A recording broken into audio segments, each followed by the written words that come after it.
नमस्कार साथियों, आप सभी का स्वागत है डीएलएड एकेडमी पर। मैं हूं एस कुमार। इस वीडियो में जानकारी ले रहे हैं पार्ट बी इंग्लिश की यूनिट 4 और 5 के बारे में। यूनिट 4 में प्लानिंग के बारे में बताया गया है, जबकि सतत और व्यापक मूल्यांकन के बारे में यूनिट 5 में बात की गई है। तो दोनों यूनिट्स के जो महत्वपूर्ण प्रश्न हैं वो इसी एक ही वीडियो में आपको पढ़ा दिए जाएंगे। तो अच्छे से देखना है, समझना है कि किस प्रकार से प्रश्न पूछे जाते हैं और पूछे जा सकते हैं। दोनों को ध्यान में रखते हुए हम पढ़ते हैं। तो हमारा आज का पहला प्रश्न है कि क्या डिफरेंस होता है between unit plan and lesson plan, यानी कि इकाई योजना और पाठ योजना, दोनों में क्या अंतर है। आप सबको अच्छे से पता है, आप हिंदी में भी पढ़ते हैं कि जब हम किसी केवल एक अध्याय को लेकर प्लान बनाते हैं तो वो लेसन प्लान होता है, और अगर हम कई सारे अध्यायों को कॉम्बाइन करके एक साथ जो एक प्लान बनाते हैं उसे कहते हैं आपके यूनिट प्लान। तो यूनिट प्लान और लेसन प्लान दोनों में एक साधारण डिफरेंस आपको पता है। अब इसकी जो डिफरेंस है उसको हम समझते हैं। It is a plan for an one teaching period only. एक शिक्षण कालांश का जो प्लान होता है वह लेसन प्लान होगा। अब यूनिट प्लान में क्या लिखेंगे, चूँकि इसमें एक से ज़्यादा लेसन होते हैं तो इसमें एक पीरियड से ज़्यादा पढ़ाना पड़ेगा। तो इसमें हम कहेंगे it is more than one period planning, यानी कि एक कालांश से अधिक समय की यह योजना होगी। The teacher makes plan for a single topic. एक जो विषय होगा, एक जो टॉपिक होगा, केवल उसी पर जो है टीचर प्लान बनाता है लेसन प्लान में। जबकि यूनिट प्लान में क्या होगा कि एक से अधिक टॉपिक्स जो हैं पूरे यूनिट में उसको यहाँ कवर किया जाएगा। तो इसमें हमने कहा है the teacher makes plan for entire unit, पूरे यूनिट के जो टॉपिक्स हैं उन पर यहाँ प्लान बनेगा। जबकि सिंगल टॉपिक पर, सिंगल चैप्टर के लिए जो प्लान होता है वो लेसन प्लान है। आगे हम देखते हैं it may be 35 to 40 minutes. ये मतलब ये जो हो सकता है कि इसको आप 35 से 40 मिनट में पढ़ा दो, किसको, लेसन प्लान को। और it may be 3 to 8 periods, यानी कि ये 3 से 8 पीरियड कालांश तक चलने वाला होता है यूनिट प्लान। लगभग आप ऐसे समझिए कि आप एक दिन में एक विषय के ऊपर जो है लेसन प्लान पढ़ा सकते हैं। जबकि आपको यूनिट प्लान पढ़ाना है तो आपको कम से कम 3 से 8 पीरियड, बोले तो 3 से 8 दिन के बीच में समय लगता है। It provides limited learning experiences, यानी कि सीमित अनुभव सीखने के लिए लेसन प्लान में मिलेंगे, जबकि ज़्यादा अनुभव मिलेंगे यूनिट प्लान में। तो इसमें आगे लिख देंगे it provides enough and good learning experiences. अच्छे और पर्याप्त मात्रा में लर्निंग एक्सपीरियंस मिलते हैं यूनिट प्लान में। तो बेसिक अंतर आपको समझ में आ गया होगा कि लेसन प्लान में एक पीरियड की प्लानिंग होती है, जबकि यहाँ एक पीरियड से अधिक लगता है। यहाँ सिंगल टॉपिक पे लेसन प्लान बनता है, यहाँ पूरी यूनिट पे लेसन प्लान बनाना पड़ता है। ये 35 से 40 मिनट बोले तो एक पीरियड में समाप्त हो जाता है, जबकि यहाँ 3 से 8 पीरियड लगते हैं। इसमें लिमिटेड लर्निंग होती है, इसमें इनफ और गुड लर्निंग होती है। मतलब इसमें हम पूरे अच्छे प्रकार से कॉन्सेप्ट समझ सकते हैं। आगे हमारे पास है एक प्रश्न, इस यूनिट में से बार बार पूछा जाता है कि एक अच्छे लेसन प्लान की क्या विशेषता होती है। पिछले वर्ष भी यह प्रश्न पूछा गया था। तो हम इसको ऐसे बता सकते हैं कि आप इसको पॉइंट्स में डिवाइड कीजिए और उसका उत्तर दीजिए। जैसे सबसे पहले हमारे पास है an effective lesson plan is detailed. एक जो अच्छा लेसन प्लान होता है उसमें अच्छी विशेषताएं, अच्छी व्याख्या होगी, डिटेल्ड होगा, उसमें अच्छी डिटेलिंग दी जाएगी। दूसरी बात, it mentions the required material ads.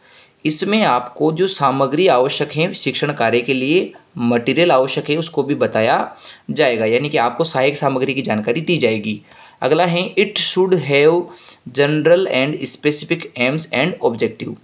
जो आप लेसन प्लान बनाओगे उसमें सामान्य और विशिष्ट उद्देश्य और लक्ष्यों के बारे में जानकारी शुरुआत में दी जाती है, जिसमें बताया जाता है कि इस पाठ को हम क्यों सिखा रहे हैं। किसी भी बिंदु को जब हम पढ़ाते हैं तो उसके सामान्य उद्देश्य और उसको विशिष्ट उद्देश्यों, लक्ष्यों में बांटा जाता है। अगला हमारे पास है इट हैज़ अ फ्लो। जो हम लेसन प्लान पढ़ाते हैं, गुड लेसन प्लान जो होता है उसके अंदर एक फ्लो होता है, उसमें एक रिदम बनी रहती है पढ़ाने के लिए, ताकि that motivates students about the topic. बोले तो ये जो एक फ़्लो बनता है पढ़ाने के दौरान, ये बच्चों को मोटिवेट करता है, स्टूडेंट्स को मोटिवेट करता है अबाउट द टॉपिक, जो हम टॉपिक पढ़ रहे हैं उससे संबंधित। फिर अगला हमारे पास है the lesson should include types times of activity and needed material, यानी कि जो हमारे पास लेसन प्लान होगा उसमें होना चाहिए टाइप्स, जो आप टॉपिक पढ़ा रहे हैं उसके प्रकार अगर हैं वहाँ पे तो उसे समझाइए। एक्टिविटी भी आप जो है बताइए कि क्या एक्टिविटी होगी। टाइम्स मतलब जो है अलग अलग टाइम पे आपको अलग अलग चीज़ें करनी है तो वो आप पहले से डिसाइड करें, और साथ ही में जो आपको सामग्री चाहिए वो भी आप इसमें होना चाहिए। लास्ट है इट शुड मेंशन असाइनमेंट, बोले तो होमवर्क, क्लियरली स्पष्ट रूप से लास्ट में इसमें मेंशन होना चाहिए, यानी कि इसमें लिखा हुआ होना चाहिए असाइनमेंट होमवर्क। बच्चे को आपने लेसन प्लान दिया तो लास्ट में आपको होमवर्क असाइनमेंट भी देना होता है, जिसे आप दत्त कार्य या गृह कार्य बोलते हो। तीसरा इस यूनिट से प्रश्न है necessity of planning for teachers, मतलब हम प्लानिंग क्यों करते हैं, हमें जो लेसन बनाना होता है लेसन प्लान वो क्यों है, उसकी हमें क्या आवश्यकता है। तो देखिए इस पर हमने पॉइंट्स बनाए हैं, 3 प्रमुख पॉइंट, इसको समझेंगे।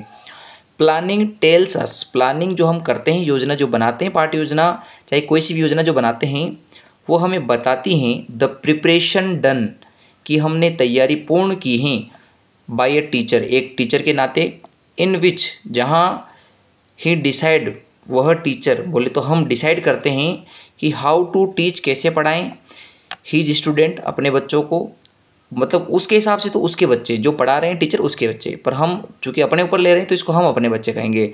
What is to be taught, क्या पढ़ाया जाना चाहिए, वाई टू टीच, और कैसे पढ़ाया जाना चाहिए। दूसरी बात क्या है, and what kind of materials, किस प्रकार की सामग्री, एक्टिविटीज़ गतिविधियाँ, टास्क क्रियाकलाप, आर रिक्वायर्ड, आवश्यक हैं, टू मेक, बनाने के लिए, टीचिंग लर्निंग प्रोसेस, सीखने सिखाने की प्रक्रिया को, इफेक्टिव, प्रभावित, एंड मोर सक्सेसफुल, ज़्यादा सफल बनाने के लिए। तो हम एज अ टीचर प्लानिंग इसलिए करते हैं कि इसमें हम पूर्ण रूप से प्रिपेयर होते हैं ये डिसाइड करने के लिए कि हमें क्या पढ़ाना है, कैसे पढ़ाना है, किसको पढ़ाना है, क्यों पढ़ाना है, किस प्रकार की सामग्री चाहिए, गतिविधियाँ कौन सी करवानी है, क्रियाकलाप कौन से होंगे, हमें जो है कौन कौन सी सामग्री की आवश्यकता पड़ेगी, ताकि हमारी जो टीचिंग लर्निंग प्रोसेस है वो इफ़ेक्टिव और सक्सेसफुल हो सके।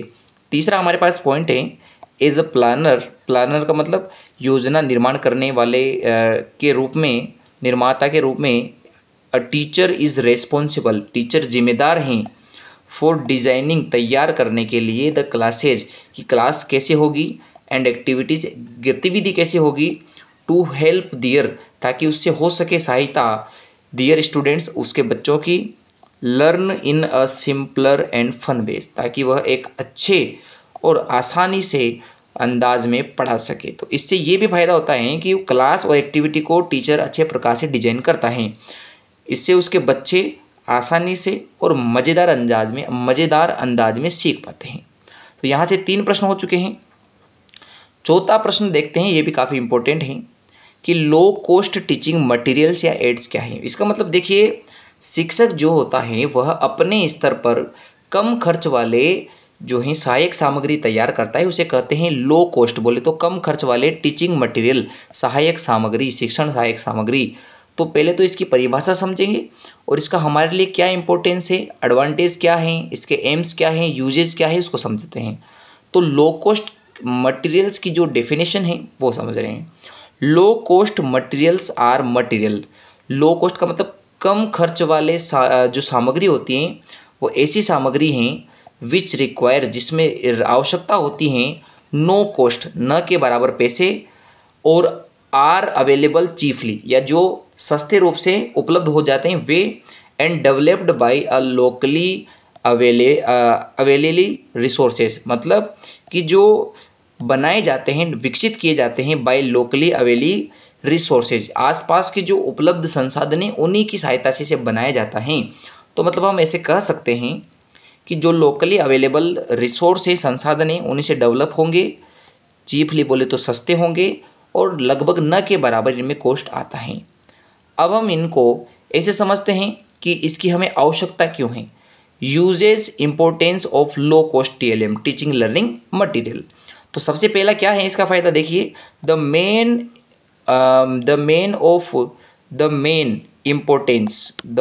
Importance of low cost TLM, जो सबसे मुख्य इसकी विशेषता है वो है इज टू इनेबल, कि यह इनेबल करता है, योग्य बनाता है द टीचर को टू मेक, बनाने के लिए, हिज लेसन, उसका जो पाठ है उसको मोर इफेक्टिव एंड इंटरेस्टिंग, अच्छा, रुचिपूर्ण और प्रभावी बनाने के लिए आवश्यक है। अगली बात क्या है, TLM can concentrate student focus, जो आपके सहायक सामग्री होती है वह कंसंट्रेट करता है, एक जगह केंद्रित कर देता है बच्चों के फोकस को, मतलब बच्चे एक जगह ध्यान देकर अच्छे प्रकार से सीख पाते हैं। अगले हमारे पास हैं दे हेल्प, बोले तो teaching learning material help to clear concept, कि वो कॉन्सेप्ट को बच्चों के क्लियर कर सकें and make the things easy, और चीज़ों को आसान बना सके। अंतिम पॉइंट है इसमें, they provide new and exciting ways of learning, ये जो हमारे पास सहायक सामग्री होती है इससे हमें प्रदान होता है एक तो प्रकार से नई, और एक्साइटिंग वे का मतलब होता है ऐसे तरीके जिससे बच्चों में उत्सुकता बढ़े, एक्साइट हो जाए वो, तो इस प्रकार की लर्निंग वो सीख पाते हैं। तो हमारे पास TLM क्या है कि ऐसी सामग्री जिसको बनाने के लिए न के बराबर खर्च आता है या जो सस्ते रूप से उपलब्ध हो पाते हैं वो हैं TLM, लो कॉस्ट TLM। और उसमें से सबसे मेन फ़ायदा तो ये है कि एक टीचर अपने लेसन प्लान को इफेक्टिव और इंटरेस्टिंग बना सकता है, बच्चों का ध्यान एक जगह कॉन्सेंट्रेट होता है और कॉन्सेप्ट अच्छे से क्लियर हो जाते हैं, एक्साइट रहते हैं बच्चे ऑल ओवर लर्निंग पीरियड के दौरान, सीखने के दौरान। इसी यूनिट का अंतिम प्रश्न है कि हर्बर्टियन स्टेप्स या अप्रोच क्या है, बोले तो हर्बर्ट की पंचपदी क्या है। हर्बर्ट महोदय ने लेसन प्लान से संबंधित 5 चीज़ें बताई हैं। तो पाठ योजना को लेकर हर्बर्ट ने जो 5 चीज़ें बताई है उसको समझते हैं, इसको बोलते हैं हर्बर्टियन 5 स्टेप्स। तो इसको सबसे पहले समझते हैं। There are 5 steps of Herbartian approach for lesson planning, यानी हर्बर्ट के अनुसार लेसन प्लान के 5 चरण होते हैं। और सबसे पहला चरण हमारे पास है प्रस्तावना, बोले तो इंट्रोडक्शन। जब आप एज अ टीचर कभी भी लेसन प्लान की तैयारी करो पढ़ाने के लिए तो आपको सबसे पहले इंट्रोडक्शन देना होता है। इंट्रोडक्शन का मतलब क्या है तो इसको समझते हैं। Here the teacher makes relation between previous and new knowledge. तो टीचर क्या करता है, जैसे ही वो कक्षा में एंटर करेगा पढ़ाने के लिए तो डायरेक्ट जो टॉपिक उसने लिया है पढ़ाने को उसको नहीं पढ़ाता है। पहले जो टॉपिक वो पढ़ाना चाहता है उससे संबंधित प्रीवियस मतलब होता है कि पूर्व का ज्ञान क्या है, और फिर जो नया ज्ञान आप देना चाहते हो दोनों के बीच में रिलेशन बनाना है, दोनों को आपस में कनेक्ट करना है, फिर उसके बाद पढ़ाएंगे। क्योंकि अगर हम डायरेक्ट पढ़ाने जाएंगे तो हो सकता है कि बच्चों को किसी चीज़ के बारे में पहले से नॉलेज नहीं है, या अगर है नॉलेज तो वो आप तक वो नॉलेज पहुँची नहीं कि बच्चे को कितना आता है। इसलिए हमें इंट्रोडक्शन की आवश्यकता होती है। जब इंट्रोडक्शन हो जाता है तो फिर हम प्रस्तुतिकरण करते हैं, बोले तो प्रेजेंटेशन करते हैं। प्रेजेंटेशन का मतलब कि एक टीचर पढ़ाएगा, तो it is the most important part और step of the lesson plan. ये जो है सबसे महत्वपूर्ण भाग होता है इस लेसन प्लान यानी कि हर्बर्ट वाली पंचपदी का। बिकॉज क्यों होता है, हियर द टीचर, यहाँ जो टीचर होता है प्रेजेंट्स वह प्रदर्शित करता है सब्जेक्ट मैटर जो विषय वस्तु है उसको, की पॉइंट्स जो काम के बिंदु हैं, फॉर एक्चुअल एक्सपीरियंस वास्तविक अनुभव देने के लिए कि बच्चा इस प्रकार से सीख सके। तो इसलिए वो आप जो है आपको बोर्ड पे पढ़ाएगा, यानी टीचर्स जो होते हैं वो आपको बोर्ड पे इसलिए पढ़ाते हैं क्योंकि प्रेजेंटेशन के दौरान की पॉइंट्स लिखे जाते हैं, सब्जेक्ट मटेरियल लिख के आपको अनुभव दे सके कि आज हमने क्या पढ़ा है। जब कोई भी चीज़ टीचर पढ़ा देता है उसके बाद आपको वह एक्सप्लेन करता है जिसको आप कहोगे जनरलाइजेशन, बोले तो इसका मतलब होता है सामान्यकरण। कोई भी चीज़ याद करवाने से पहले उसको समझाना जरूरी होता है, फिर बाद में उसकी परिभाषा तक आया जाता है। मतलब पहले उदाहरण दिया जाता है, फिर बाद में आपको सिखाया जाता है कि ये उदाहरण किस तरीके से कार्य कर रहा है। तो सामान्यकरण का जनरलाइजेशन का मतलब ये है कि एक टीचर वास्तविक कंक्लूजन तक आएगा, निष्कर्ष निकालेगा कि हमने जो पढ़ा है वो किस हिसाब से आपको काम में लेना है। तो here the teacher comes at the necessary conclusion, एक उस आवश्यक निष्कर्ष तक पहुंच जाता है बाय कंपेयरिंग लर्निंग मटेरियल्स। एक साथ जो सामग्री हमने पढ़ी हैं, जो सामग्री टीचर्स ने आपको पढ़ाई हैं उसको कंपेयर करते हुए आवश्यक जो कंक्लूजन होता है, निष्कर्ष होता है, उस तक पहुंच जाता है जनरलाइजेशन में। फिर उसके बाद है कि जो हमने सीखा, जो हमने जनरलाइजेशन किया उसके बाद उसका उपयोग कैसे करना है वो भी पढ़ाया जाता है। जैसे it refers to use the acquired knowledge by the learners in real life for the better understanding. मतलब क्या हुआ कि ये चीज़ दर्शाती है कि यूज़ करना है अक्वायर्ड नॉलेज का, ग्रहण की गई ज्ञान का, बाय द लर्नर्स, सीखने वाले के लिए, इन रियल लाइफ, वास्तविक जीवन में। तो आप यहाँ तक लिख सकते हैं कि एप्लीकेशन का मतलब होता है ज्ञान का उपयोग। जो आपको ज्ञान प्राप्त हुआ है, जो आपने नॉलेज को अक्वायर किया है, उसको लर्नर, सीखने वाला, रियल लाइफ में यूज़ कर पाए, एप्लीकेट कर पाए, तो ये चीज़ एप्लीकेशन कहलाती हैं। लास्ट में है रिकेपिटुलेशन। रिकेपिटुलेशन का मतलब होता है पुनरावृत्ति। तो लास्ट में जब हमारे चैप्टर लेसन प्लान समाप्त हो जाता है तो गृह कार्य दिया जाता है, और ये जो प्रोसेस होती हैं असाइनमेंट और गृह कार्य देने की, इसे हम कहते हैं रिकेपिटुलेशन, बोले तो पुनरावृत्ति। It is also called evaluation, इसे हम मूल्यांकन कर सकते हैं। This is the last part of the lesson plan, अंतिम चरण होता है लेसन प्लान का। हियर द टीचर, यहाँ जो टीचर होता है गिव्स, देता है, homework and takes oral test, और मौखिक जो है टेस्ट भी लेता है। तो ये हमारे यूनिट नंबर 4 कंप्लीट हो चुकी हैं। अब हम यूनिट 5 को पढ़ लेते हैं, जिसमें आपको सीसीई के बारे में जानकारी दी गई है। तो सीसीई से संबंधित कौन कौन से प्रश्न आपको पढ़ने हैं उसको पहले हम यहाँ क्लियर कर लेते हैं, फिर उसके बाद हम जानकारी लेंगे कि हमें आगे किस हिसाब से बढ़ना है। तो सबसे पहले हम पढ़ेंगे फुल फॉर्म क्या है इसका, फिर हम पढ़ेंगे कि सीसीई क्या होता है और ये सीसीई किसने प्रारंभ किया। उसके बाद हम पढ़ेंगे कि यहाँ किसका मूल्यांकन किया जाता है और यह कार्य कैसे करता है मूल्यांकन। उसके बाद हम पढ़ेंगे कि क्या मीनिंग होता है सीसीई में सी का, फिर अगले वाले सी का, और ई का मतलब क्या होता है। और लास्ट में हम यहाँ कवर करेंगे कि क्या उद्देश्य हैं और क्या पर्पज हैं सीसीई का। फिर इसके बाद एडवांटेज क्या है, इसका यूज कैसे किया जाता है सीसीई का, और अंत में हम पढ़ेंगे कि कौन कौन से ऐसे टूल्स हैं जो आपको पढ़ने हैं सीसीई के अंदर। तो सबसे पहले शुरू करते हैं सीसीई के पूरे नाम से।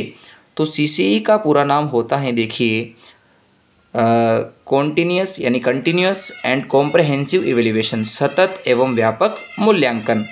अब ये क्या है इसको समझते हैं। What is CCE.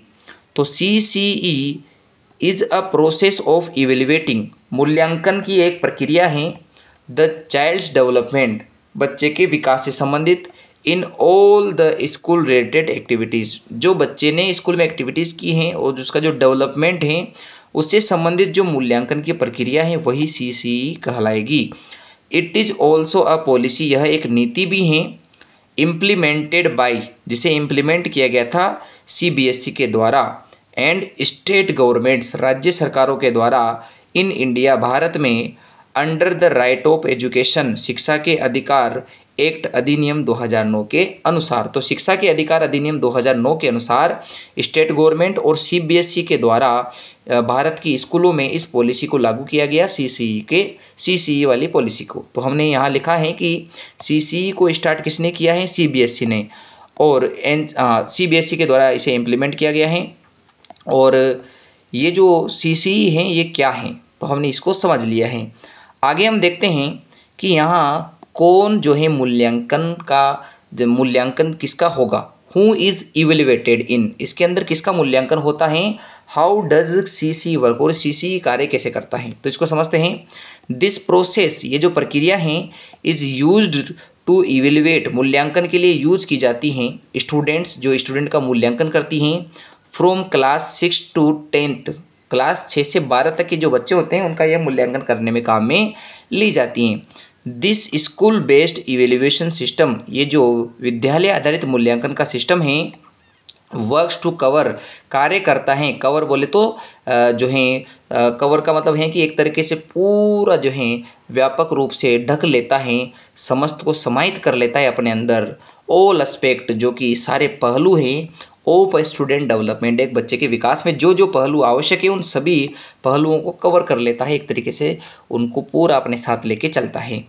अगला हमारे पास प्रश्न है कि सीसीई के अंदर पहले सी का मतलब क्या है, अगले सी का मतलब क्या है, ई का मतलब क्या है, इसको समझाना है। In the process of CCE, बोले तो सीसीई की प्रोसेस के अंदर जो कंटिन्यूस शब्द हैं, इसका मतलब होता है रेगुलरिटी इन असाइनमेंट। बोले तो क्या करना है, हमें निरंतरता दर्शानी है आकलन के अंदर। एंड पॉजिटिविटी इन फीडबैक, और फीडबैक पॉजिटिव देना है बच्चों के विकास से संबंधित, स्टूडेंट्स के डेवलपमेंट से संबंधित। अगला है कॉम्प्रहेंसिव। कॉम्प्रहेंसिव मीन्स, कॉम्प्रहेंसिव का मतलब होता है tries to cover both scholastic and co scholastic aspect of growth and development of the student. बोले तो कॉम्प्रहेंसिव का मतलब है व्यापक या समग्र। तो समग्र का या व्यापक का मतलब है कि यहाँ कवर करना है स्कॉलास्टिक शैक्षिक और को स्कॉलास्टिक सह शैक्षिक पक्षों को, जो किससे संबंधित हैं, बच्चे के विकास और वृद्धि से संबंधित हैं। लास्ट है इवेल्युएशन। इवेल्युएशन का मतलब होता है असेसमेंट ऑफ नॉलेज, ज्ञान का आकलन करना और मापन करना, मेजरमेंट करना कि बच्चे की क्या परफॉर्मेंस रही है। अब हम बढ़ते हैं कि क्या उद्देश्य हैं, किस उद्देश्य के लिए सीसीई को बनाया गया है, इसका पर्पज़ क्या है। तो पहला पर्पज़ है इम्प्रूव लर्निंग आउटकम्स, जो सीखने के प्रतिफल हैं, क्या वास्तविक रूप से बच्चा सीख पा रहा है, नहीं सीख पा रहा है, इसको इम्प्रूव करना बाय फोकसिंग स्किल्स, उनके स्किल्स को फोकस करते हुए। साथ ही में उनकी संज्ञानात्मक जो कौशल हैं उसको भी विकसित करना है, उसको भी ध्यान में रखना है। इनकरेज रेगुलर असाइनमेंट, और लगातार जो आकलन होना है उसको जो है यह बढ़ावा देता है, जो स्टूडेंट के प्रोग्रेस को दर्शाएगा। रिड्यूस स्ट्रेस, यानी कि जो बच्चों पे दबाव हैं और प्रेशर हैं उसको कम करता है। फिर अगला है evaluate and guide student in all aspect of education, शिक्षा के सभी पहलुओं के लिए बच्चों को गाइड करता है और उनका मूल्यांकन करता है। फिर अगला है द टीचर गाइड्स, साथ ही में टीचर को भी गाइड करता है एंड टीचर को भी सपोर्ट करता है student to identify the problem, कि वो स्टूडेंट की जो टीचर्स की और स्टूडेंट की जो प्रॉब्लम है वो यहाँ अच्छे प्रकार से निकल के आ जाए, उनका समाधान हो जाए। अब लास्ट में हमारे पास यहाँ एक इम्पोर्टेंट प्रश्न है कि क्या एडवांटेज हैं, क्या विशेषताएं हैं, क्या महत्व हैं, क्या उपयोगिता है सीसीई की, इसको क्यों लागू किया जाना चाहिए। तो नंबर 1 है the main uses of CCE. CCE की प्रमुख उपयोगिता ये हैं कि ये इम्प्रूव करता है लर्निंग को बाय मेकिंग, बनाते हुए इवेल्युएशन, बोले तो मूल्यांकन को एक इंटरगल पार्ट, आंतरिक भाग ऑफ टीचिंग लर्निंग प्रोसेस। तो सीखने सिखाने की प्रक्रिया का एक इंटरगल पार्ट बनाता है मूल्यांकन को सीसीई, और इस प्रकार से कार्य करता है। अगला है CCE is propose to reduce, यह इसलिए बनाया गया था ताकि ये रिड्यूस कर सके, कम कर सके बर्डन ऑफ एग्जामिनेशन, शिक्षा जो एग्ज़ाम का भार है, बच्चों पे परीक्षा का जो भय है उसको कम कर सके, and the fair of fail, और फेल होने के डर को समाप्त कर सके। It evaluates all aspect of student development, तो स्टूडेंट के डेवलपमेंट के जो सारे पहलू हैं, ऑल एस्पेक्ट्स हैं, उसको मूल्यांकित करता है। It improve the rate and the level of student achievement, बच्चे की जो लेवल है अचीवमेंट की, जो दर है सीखने की, उसको ये जो है इम्प्रूव करता है, बढ़ाता है। इट हेल्प्स, यह सहायता करता है ये डिसाइड करने में कि करिकुलम कैसा होना चाहिए। In the process of CCE, CCE की प्रोसेस के अंदर टीचर जो हैं वो डायग्नोस कर पाता है, यानी कि ढूंढ पाता है लर्नर्स की डेफिशिएंसीज की, लर्नर में क्या क्या कमियां हैं। अगला है इट इनेबल इफेक्टिव टीचिंग, यह प्रभावी शिक्षण को महत्वता देता है, उसको बढ़ावा देता है। It help to create teaching learning plans for future, तो फ्यूचर को लेकर जो लर्निंग प्लान्स है उसको बनाने में सहायता करता है। लास्ट और हमारे अंग्रेजी का यह अंतिम प्रश्न है जो पूछा भी जाता है कि कौन कौन से टूल्स होते हैं जो हमारे सीसीई के अंदर मूल्यांकन में काम में लिए जाते हैं। अब देखिए, आपको लगभग यहाँ पे 10 टूल्स मैं आपको बता रहा हूँ, आपको कोई से भी 5 टूल्स याद कर लेने हैं ताकि आप इसको पेपर में लिख सके, क्योंकि 6 नंबर का जो या 5 नंबर का जो प्रश्न आता है ये आप इसको 5 पॉइंट्स को पूरे अच्छे से लिखोगे तब आपको मिलेंगे। जैसे नंबर 1 आपको लिखना है पोर्टफोलियो। देखो पोर्टफोलियो क्या होता है, आपको मैं हिंदी में समझाता हूँ। पोर्टफोलियो बच्चे के उस लिखित काम का संग्रह होता है जो साल भर बच्चे का जो है कलेक्ट किया जाता है, उसको कहते हैं पोर्टफोलियो। तो हम इसमें पढ़ेंगे it is the collection of evidences, ये उन सबूतों का संग्रह है ऑफ स्टूडेंट, जो स्टूडेंट के हैं, जो उसने कार्य किया है over a period of time, एक समय विशेष अवधि के अंदर। It could be day to day work, यह दिन प्रतिदिन का कार्य भी हो सकता है, और सिलेक्शन, और आप सेलेक्ट भी कर सकते हो कि आप 1 महीने का कार्य भी एक साथ ले सकते हो। Of learners best piece of work, कि एक लर्नर ने अपने जो सीखने के दौरान कौन से अच्छे कार्य किए उनका भी संग्रह हो सकता है, या डे बाय डे जो सीख रहा है उसका भी हो सकता है। और ये सबूत हैं कि बच्चे ने पढ़ा है। तो ये पोर्टफोलियो क्या होता है? पोर्टफोलियो एक एविडेंस है और एक कलेक्शन है उन सभी पीसेज ऑफ वर्क का, उन सभी कार्यों के समूहों का जो बच्चे ने किया है, चाहे वो सिलेक्शन के द्वारा हो या फिर डे बाय डे का किया जाता हो। दूसरा है एनेक्डोटल रिकॉर्ड। अब देखो एनेक्डोटल रिकॉर्ड क्या है? इसमें ये होता है कि कोई भी बच्चा स्कूल या क्लास में पढ़ने से पहले उसका बिहेवियर कैसा था और आज उसका बिहेवियर, एटीट्यूड, इंटरेस्ट कैसा है उसको जानना है। तो उसके लिए हमें एनेक्डोटल रिकॉर्ड पढ़ना है। आपको सिंपल एक लाइन लिख के आनी है वहाँ पे, और वो लाइन कौन सी है? एन एनेक्डोटल रिकॉर्ड, जो एक एनेक्डोटल रिकॉर्ड होता है, इज़ द ऑब्जर्व्ड बिहेवियर, यह आकलित किया हुआ व्यवहार होता है ऑफ अ स्टूडेंट, एक बच्चे का। और इसके अंदर एटीट्यूड, एप्टीट्यूड, इंटरेस्ट, ये सभी को इंक्लूड किया जाता है। आगे हमारे पास है प्रोजेक्ट। प्रोजेक्ट का मतलब क्या है कि आप बच्चे को कोई भी काम दो, और अगर क्या वो बच्चा अच्छे इन्वायरमेंट में रहकर उस काम को कर पाता है या नहीं कर पाता है, मतलब बच्चे की एबिलिटी देख रहे हैं कि आप कोई भी बच्चे को कार्य दे रहे हैं, प्रोजेक्ट दे रहे हैं, तो क्या उसे पूरा कर पाता है या नहीं कर पाता। तो इसमें हम लिखेंगे कि जो प्रोजेक्ट होता है वो हेल्प करता है टू अंडरस्टैंड, ये जानने में कि द एबिलिटी ऑफ स्टूडेंट्स, कि बच्चों की योग्यता क्या है, कि इन्वायरमेंट के हिसाब से वो सीख पा रहे नहीं सीख पा रहे, यानी टूवर्ड्स इन्वायरमेंट, जिस परिवेश में बच्चे हैं, क्या इस परिवेश में बच्चे सीखने की योग्यता रखते हैं या नहीं रखते हैं, तो इसलिए प्रोजेक्ट करवाया जाता है। फिर अगला है ऑब्जर्वेशन, बोले तो आकलन। देखो आकलन क्या होता है? गतिविधि के दौरान बच्चों को ऑब्जर्व करना कि बच्चे की सीखने की क्षमता कैसी है, समय कितना लेता है सीखने में, सीखने के दौरान बाधाएं कौन कौन सी आ रही हैं। तो हम शिक्षक एज अ ऑब्जर्वर कार्य करते हैं और ऑब्जर्वेशन के माध्यम से उसमें कमियां, उसकी परफॉर्मेंस, इनको पर्सनालिटी को देखते हैं। तो इसमें है it is used for assessing personality, यानी बच्चे का व्यक्तित्व देखना है, अच्छा बुरा, कमी और अच्छाइयाँ, साथ ही में उसके स्किल्स वगैरह, तो ये इसमें काम आता है। तो असेसिंग पर्सनालिटी डेवलपमेंट मतलब आकलन करना है व्यक्तित्व के विकास का ड्यूरिंग एक्टिविटीज़, गतिविधियों के दौरान, तो हम ऑब्जर्वेशन करते हैं। फिर अगला हमारे पास है चेकलिस्ट। चेकलिस्ट में भी आप एक ही लाइन लिखें कि चेकलिस्ट आपको प्रोवाइड करवाती है विशेष जानकारी, specific information about child skill, कि बच्चे में क्या खास हैं। अगर आपने ये चेक किया तो आपने चेकलिस्ट बनाई है। फिर अगला होता है असाइनमेंट। असाइनमेंट का मतलब आपको मैंने समझाया था अभी कि गृह कार्य होता है जो इसलिए दिया जाता है कि बच्चे में कार्य करने की निपुणता है या नहीं। तो इट हेल्प्स टू नो, ये जानकारी हमें देने में सहयोग करता है about student ability to do work, की बच्चा कार्य करने की क्षमता रखता है या नहीं रखता है। फिर अगला है ग्रेडिंग। अब आपने 6 लिख दिए हैं तो आप यहाँ 6 तक का पूरे अच्छे से लिखा सकते हो। ये 7, 8, 9 और 10 ये जो चीज़ें हैं आप न लिखे तो भी कोई दिक्कत नहीं, परंतु 6 बिंदु आप ज़रूर लिखें। मैं आपको समझा देता हूँ कि ये चीज़ें क्या हैं। ग्रेडिंग का मतलब होता है एक ऐसी प्रणाली जिसमें बच्चों को मूल्यांकन के दौरान अंकों के स्थान पे उनको जो है ग्रेड देने हैं, ताकि बच्चे में फेल होने का या कम नंबर आने का खतरा न रहे। अगला है सेल्फ असेसमेंट। इसमें बच्चे को खुद की लर्निंग का असेसमेंट करना है, आकलन करना है। फिर होता है ग्रुप के अंदर असेसमेंट करना, और लास्ट में है रेटिंग स्केल। रेटिंग स्केल का मतलब है कि एक बच्चे का जो व्यवहार है वो अच्छा है कि बुरा है। डायरेक्ट आप लिख सकते हो कि बच्चे का आकलन हुआ, उसके दौरान हमने देखा कि बच्चा खेलने में अच्छा है, तो लिख देंगे संतोषजनक जो है खेल में है। फिर लिख देंगे पढ़ने में सक्षम है, तो संतोषजनक है। या नहीं है तो लिख देंगे अनसेटिस्फैक्टरी, ऐसे करके हम उसे लिख देंगे।